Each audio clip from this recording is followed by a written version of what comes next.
जितने भी बड़े बुजुर्ग सभी या छोटे भाई जितने भी आए हैं और सभी गांव और बाहर से जितने भी आए जो इस अन्याय के समय में मेरा साथ दे रहे हैं, उन सभी को मेरी सबसे पहले हाथ जोड़ के राम राम।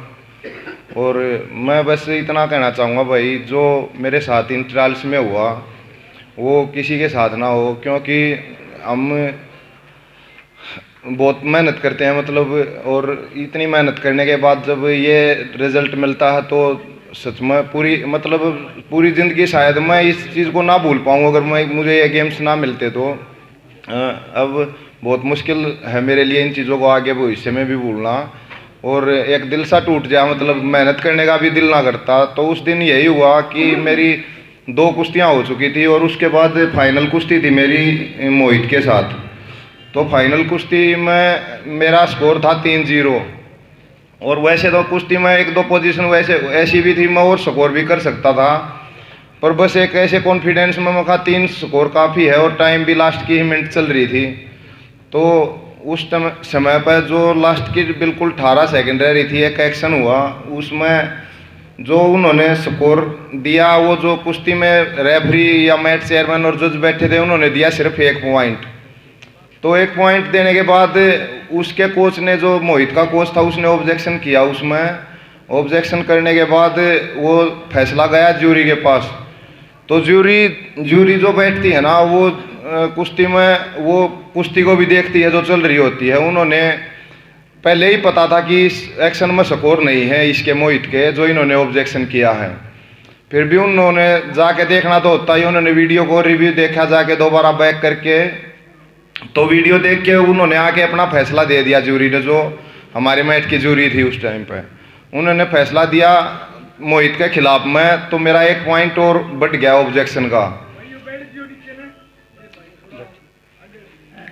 तो जो ऑब्जेक्शन करने के बाद एक कुश्ती का एक नियम है, जो रूल है, जो पूरे वर्ल्ड में लागू होता है, उस रूल में एक बार ज्यूरी जो फैसला दे देती है ना, तो उसके बाद ना तो कोई ऑब्जेक्शन करने का हक बचता, और ना दोबारा उस चीज़ को कोई चेक करने देता, ना कोई चेक कर सकता। तो पर मेरे साथ ऐसा हुआ कि मेरा स्कोर बोर्ड में स्कोर आ गया 4-1, मेरे 4 पॉइंट हो गए। 1 पॉइंट मोहित का था जो उसका मुझे बाहर धक्का के ले जाने का था। तो कुश्ती फिर से स्टार्ट होने के लिए मैं बीच में जाकर खड़ा हो गया।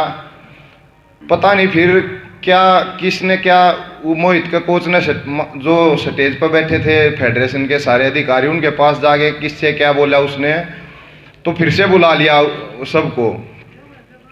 तो नेता है ना, जो अध्यक्ष है जो कुश्ती का, उन्होंने जूरी के अपने एक मेंबर को बुलाया और उससे पूछा, अपने ही गांव से हैं पहलवान जी सत्यदेव जी। तो सत्यदेव पहलवान जी से पूछा उन्होंने बुला के, हाँ वही सत्यदेव बताओ क्या फैसला है। तो पहलवान जी ने, मुझे नहीं पता क्या उनकी वही मजबूरी रही क्या, उन्होंने अपना फैसला बताने की बजाय नेता को उन्होंने यही बोला कि जी मैं तो इसके गांव से हूँ। तो नेता बोला, वो भाई तू इसके गांव से तो तू साइड में हो जा। तो पर ज्यूरी में तो दूसरा मेंबर भी था, सत्यदेव से अलग वीरेंद्र मलिक था, उससे फैसला पूछ लेते जो उन्होंने दिया था। पर फिर वो जगवीर जिसके साथ ये सारा फिर बाद में घटना हुई, जगवीर दूसरे मैच पे ना तो हमारे मैच पे था, वो ना हमारी ज्यूरी में था। वो दूसरे मैच पे कुश्ती हो रही थी बजरंग पुनिया और इनकी मौसम खत्रियर की, उस पे था, उसकी ड्यूटी उस पे थी। उसको ज्यूरी में ना तो किसी ने मेरे ख्याल तक कहीं उसको ना शामिल कराया, वो अपने आप ही आके उसमें शामिल होगा और वो फैसला देखने के लिए, तो वीडियो देखने के लिए चला गया दोबारा। तो मेरा पहले शक हो गया था, मैं कहा हाँ ये ज़रूर कुछ ना कुछ गड़बड़ करेगा, क्यों उसने पहले भी 2-3 जगह कंपटीशन में ऐसे काम कर लिए। तो उसने आकर फैसला दिया कि इसका स्कोर है 3-3 कर दिया उसने। तो मैंने उसको फिर भी रिक्वेस्ट की, कोच साहब दोबारा चेक कर लो, ये कोई ऐसा तो है नहीं कि नेशनल है अगले साल में फिर लड़ लूँगा, ये तो 4 साल में गेम से एक बार आते हैं, आपने पता है ये पूरे जीवन की मेहनत है मेरी, आप इसने क्यों ख़राब करवाने लग रहे हो। तो तब भी उसने मेरे से यही बोला कि तू जा अपनी कुश्ती लड़ ले, ना तो 1 क्वेश्चन पॉइंट और हो जाएगा, कुछ इस तरह की बात कहेगा उसने, और वो वापिस अपने उस दूसरे मैच पर जाकर बैठ गया। तो मेरे पे एकदम से इतना दबाव बना दिया उन्होंने कि भाई तू लड़ आकर कुश्ती ना। मैंने उन रिक्वेस्ट सुनी, उनने बिल्कुल भी बहुत रिक्वेस्ट करी, मैं कहा जी फिर तो चेक करवा लो एक बार अलग तय।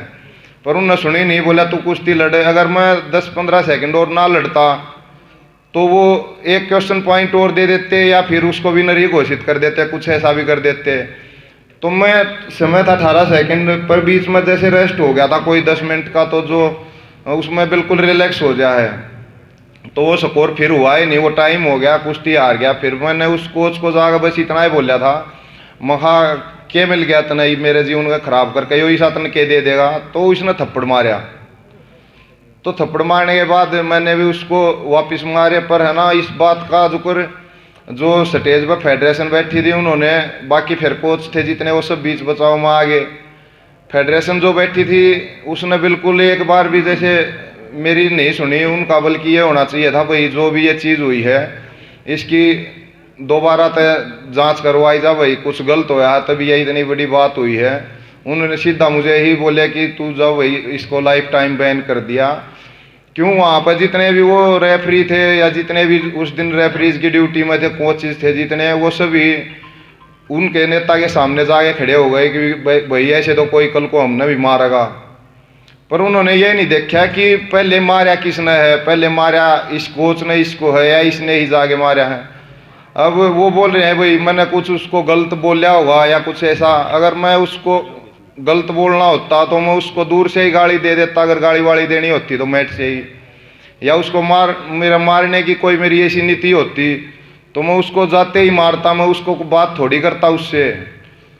तो मेरी तो सभी आप आए हो, आप तो सभी यही एक हाथ जोड़ का निवेदन है कि इस मामले में अच्छी तरह मेरा निपटवाया जा, मेरी मदद करी जा, ताकि भविष्य में किसी के साथ ऐसी घटना ना हो और ना किसी देश के खिलाड़ी का मनोबल टूटे।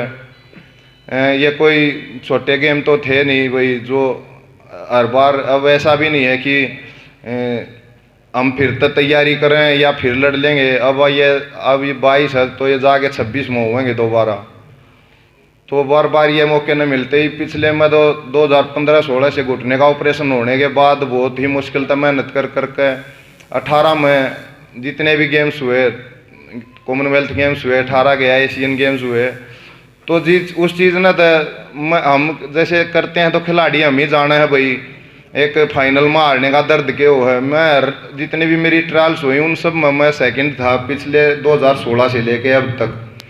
तो अब जाके न मेरा ये सिलेक्शन हो रहा था, इसमें इन्होंने मिलकर ये ऐसी कुछ राजनीति कर दी, तो उस चीज़ का दुख है। और मैं अगर मेरे स्कोर वो होते ही रियल में उसके, तो शायद मैं भी ना कुछ करता, ना मैं उस रेफरी को कुछ जाके कहता, ना या इतना कुछ घटना होती। पर उसका स्कोर था ही नहीं, इसलिए रियल में एक ये अन्याय हो रहा है मेरे साथ, उसी के लिए इतना दुख है। वरना कुश्ती तो भाई हम बहुत सी आज तक क्या आ रहे ना, हम बहुत कुश्ती आ रहे हैं भाई, जितने भी हैं लड़े हैं, सब पहलवान का जीवन ऐसा है, हार जीत चलती रहे। पर इन्होंने बिल्कुल सरासर देखते देखते एक गलत काम कराया है, और पता उनने भी है हाँ भाई गलती हो रही है, तुम्हारे फैसले में भी गलती है भाई, तुमने हाथ उठाया उसमें भी तुम्हारी गलती है, हर एक चीज़ का उन्हें पता है। और फिर एक उन्होंने शिकायत भी मेरी ही FIR शायद जाके बता रहे थे, मन तो बाद में ये जो न्यूज़ वाले हैं इन्हीं के माध्यम से पता चला है कि उन्होंने कुछ FIR वगैरह भी कटवा रखी है। पर मेरा अभी तक ऐसा कुछ बात किसी से हुई नहीं। तो मेरी यह रिक्वेस्ट है जी, सब हाथ जोड़ कर इस चीज़ ने अच्छी तरह से एक इंसाफ दिलवाया जा, मिलकर सभी आवाज़ उठाएं। और आप सभी का बहुत बहुत धन्यवाद। और जो ही आपका जो फैसला होगा मैं उस चीज़ को भी मान कर अपने जीवन में आगे बढ़ने तैयार हूँ, कि चाहे आप उसमें किसी भी रूप में फैसले में बताओगे, वो सब तरह से मैं मानने में तैयार हूँ जी। बहुत धन्यवाद सबका, आप सभी आए और जो अब आप बात करोगे आप सब के सामने है जी। नमस्ते।